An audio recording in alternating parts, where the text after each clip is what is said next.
You just crossed over into the female zone. So I've been asked how many men I live with. So I'm gonna tell you how many men I live with. So right there, that is ex-husband number 2 right there. You know, since ex-husband number 1 is at the doctor's office with our oldest. He's battling flu. So hold please. So then the accoutrements of this one right here. This is late husband number 3 right there. Yeah, he died in 2020 of. And then over here we have the sweet and ever loving Mr. Lewis. What are you? Are you lucky husband number 4? Yeah, there we go. I'm collecting husbands like Thanos. I'll do anything for you.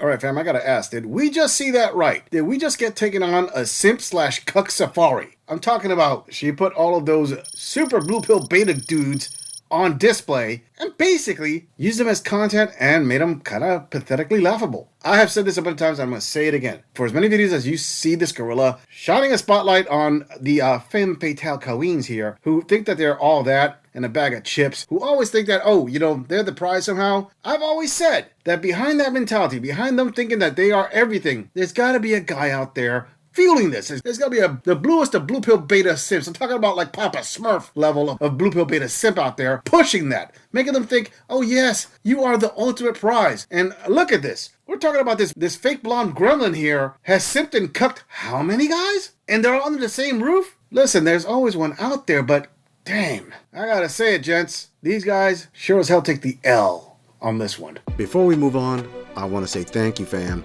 to all of my subscribers for supporting this channel.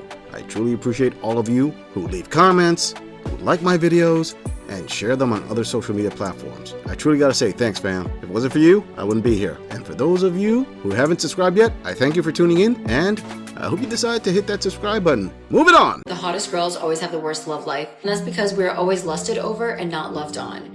It is crazy to me that men will literally see you. They will see that you take care of yourself, that you exude this confidence, you have this amazing aura. You're somebody that not only takes care of your physical body, but you take care of your spirit, your energy, the way that you move in this world, the way that you dress, the way that you show up. And they will still literally take advantage of that. At one point, you start to question, like, is there somebody that's going to see me beyond my looks? Is there somebody that's going to see me beyond of what I physically am?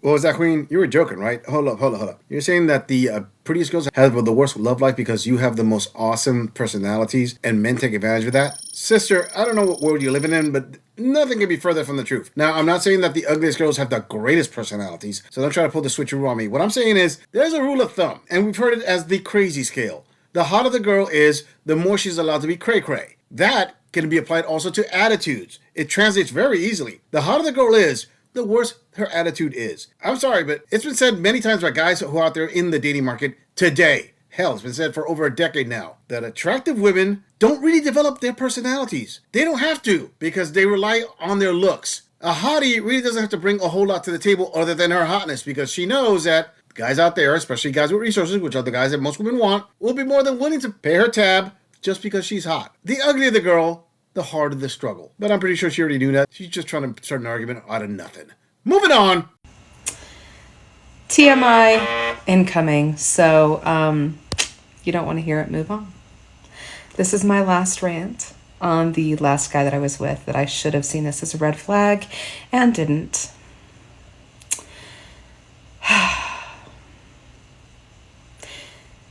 I only got to be with him sexually once a week. Even though I would tease, torment, send photos, innuendos, tell him things I would do to him, all of that. He would rather get drunk than walk 2 blocks to me or have me walk 2 blocks to him to take care of my needs and his. Should have been a red flag. Don't make me wait. You keep using the word. I don't think it means what you think it means. All right, girl. So you're saying that the man that you're with, the man that you wanted, would rather go out with the boys, get some drinks at the bar, watch some sports, do whatever, than come on over and power drive you through the mattress?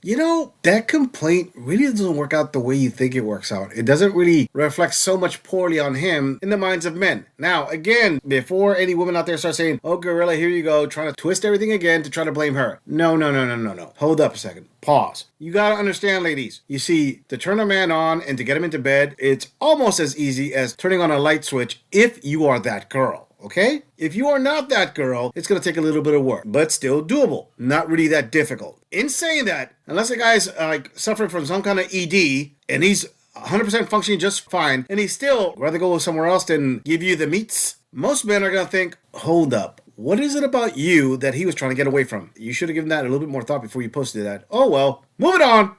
So yesterday I posted about being a single mom and how they get a bad rap and all that other. That was really nice. But today I'm not so nice because here's a real deal of how it is to be a single mom. I get help from the state. I get cash assistance right now, or I was supposed to. And I had an appointment to go meet with them yesterday. But guess what?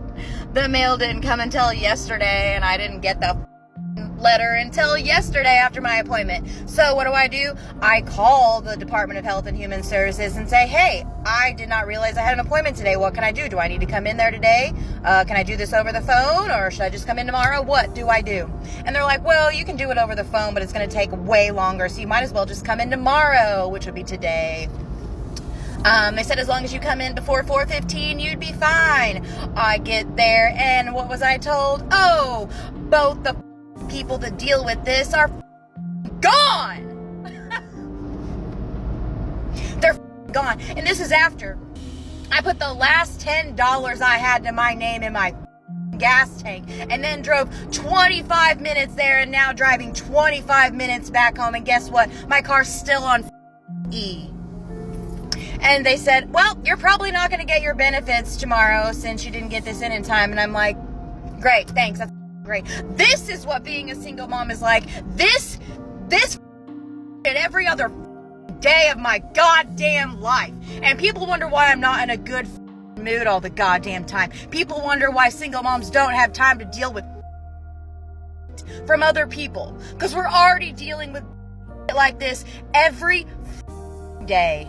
And I don't care about my language. I don't care about how I look. I'm so pissed. I'm so sick of dealing with it. It's ridiculous. It's ridiculous. It's almost like there's some evil entity out to get me at this point. I swear to God. I swear to God. But this is me being a real person, dealing with real all the time. It's not always sunshine and rainbows, okay? She's going to sink, Captain. But she can't sink. She's unsinkable. She can't float. All right, my potty mouth post-wall, not so successful single mommy. So basically, you're telling the whole internet, i.e., everybody out there, that you decided that you weren't gonna work things out with the baby daddy because you wanted this. Or, oh, I'm sorry, that's wrong of me. This gorilla shouldn't say you wanted this. Let me correct my language. My apologies, ladies. You're trying to say that you thought that you could actually do everything on your own, and now you realize that, no, you can't, and you living off of handouts isn't the way to live, huh? And you're mad because, oh, I don't know, you think you deserve more than that? And through all this, you're trying to say, look, this is how much I suffer as a single mommy. But what you don't realize is that most men who hear this, who have baby mamas, are thinking, you know what? The real victim isn't you. Stop crying, stop cursing, stop whatever. It's your children. It's the child. So why in the hell didn't you work things out with the baby daddy? You want to know why you're going through all this, sister? Because you decided that things with the baby daddy couldn't work out. And if you're going to say, oh, gorilla, maybe she did try to make things work out. Maybe the baby daddy's a deadbeat. And to that, this gorilla says, oh, so you're saying that she selected a deadbeat to have a child with, huh? She became Chad/Tyrone's fourth baby mama and couldn't figure out why it didn't work. Color me shocked. Moving on. And I can tell y'all right now, all you kinky ass mother... Don't swipe on me. Don't do it. Because I don't play that game anymore.